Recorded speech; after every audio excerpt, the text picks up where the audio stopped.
आज पूरा देश के अंदर लाल झंडा, हरा झंडा और नीला झंडा का साथी जो है बाबा साहब अम्बेडकर को पूरे राष्ट्र में जन्मोत्सव को मना रहे हैं। और आज मांझी के मार्क्सवादी कम्युनिस्ट पार्टी के कार्यकर्ता और नेता आज बाबा साहब के मूर्ति पर माल्यार्पण किया है और हम लोगों ने ऐलान किया है कि आज जो 9 सामंती ताकतें करनी सेना के रूप में संगठित होकर जिस तरह से दलित, पिछड़ा, अकलियत, ओबीसी, आदिवासियों के ऊपर हमले कर रहे हैं और वो आरक्षण को निस्ताबुद भी कर देना चाहते हैं, सामाजिक ताने बुने के नष्ट कर देना चाहते हैं, तो हम लोगों ने ये प्रण लिया है कि ऐसे ताकतों को हम निस्ताबुद भी करेंगे और नए सिरे से आरक्षण पर विमर्श हो। वो आरक्षण का विमर्श के मेरा संदर्भ है कि निजी क्षेत्र जो का विस्तार हो रहा है, लेकिन निजी क्षेत्र में आरक्षण नहीं है और सरकारी क्षेत्र में नौकरियां सिमट गई है। तो हम मोदी जी से कहना चाहते हैं कि आप तो बड़ी 5 किलो राशन पर डंका पीटते हैं, जरा आप बहुत वफादार हैं, वंचितों की बात करते हैं, तो मानसून सत्र में जो है निजी क्षेत्र में आरक्षण के लिए बिल लाइए। अगर आप नहीं लाते हैं तो ये साबित होगा कि आप उन्हीं करनी सेना के एकमात्र गुर्गे हैं जो समाज में अति पिछड़ा, दलित, अकलियत और आदिवासी पिछड़ा का खिलाफ रोज विष ममन करता है।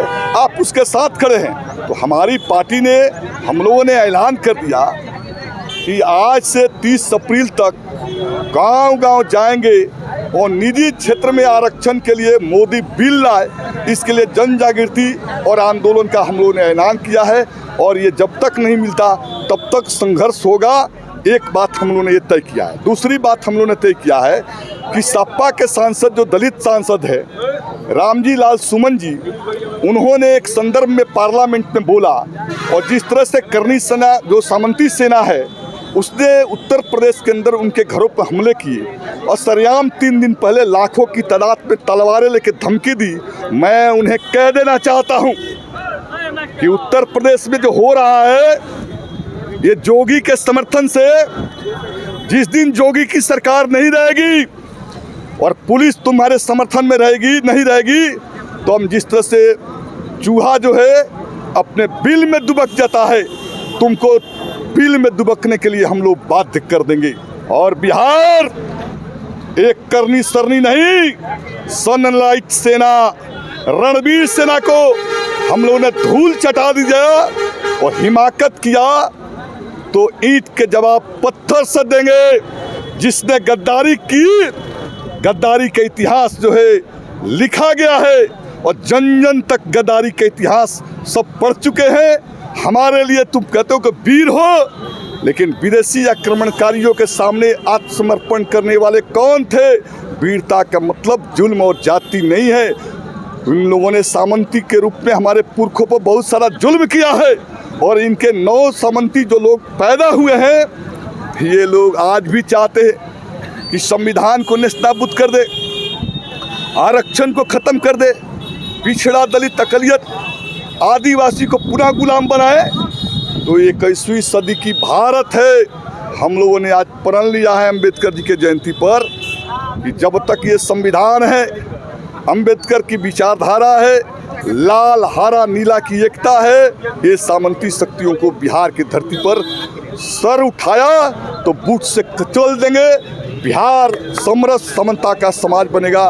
इन्हीं बातों के प्रण के साथ आज से हम लोग 14 अप्रैल से 30 अप्रैल तक मांझी के हर गांव में निजी क्षेत्र में आरक्षण के बिल लाने के लिए आंदोलन चलेंगे, अभियान चलेंगे और ये प्रतिक्रियावादी ताकतों के खिलाफ नई गोलबंदी का हमने आह्वान किया है। मैं खुद मोर्चा को संभाला हूँ। ये उत्तर प्रदेश का जो रिफ्लेक्शन से बिहार में आने नहीं देंगे। बिहार प्रगतिशील लाल झंडे की जमीन है। यहाँ सामंती और सांप्रदायिक ताकतों को जमीन दोज कर देंगे। तलवार लेकर तांडव किया जा रहा है करनी सेना के द्वारा। कहीं अखिलेश यादव के आवास पर, कहीं अखिलेश यादव के कार्यकर्ताओं पर, इस पर क्या कहेंगे? उनके फूफा जब उत्तर प्रदेश में शासन है तो बिल से वो तलवार लेके आ गए। हमारे लोग ओबीसी, दलित, अति पिछड़ा और ट्राइबल आदिवासी जिस दिन सड़कों पर उतर जाएंगे तो इनके पुरखे जो विदेश से नाव से आए थे ना सिंधु घाटी होकर, ये पुनः अपने पूर्वजों के घर वापस कर जाएंगे। मैं बता देना चाहता हूँ।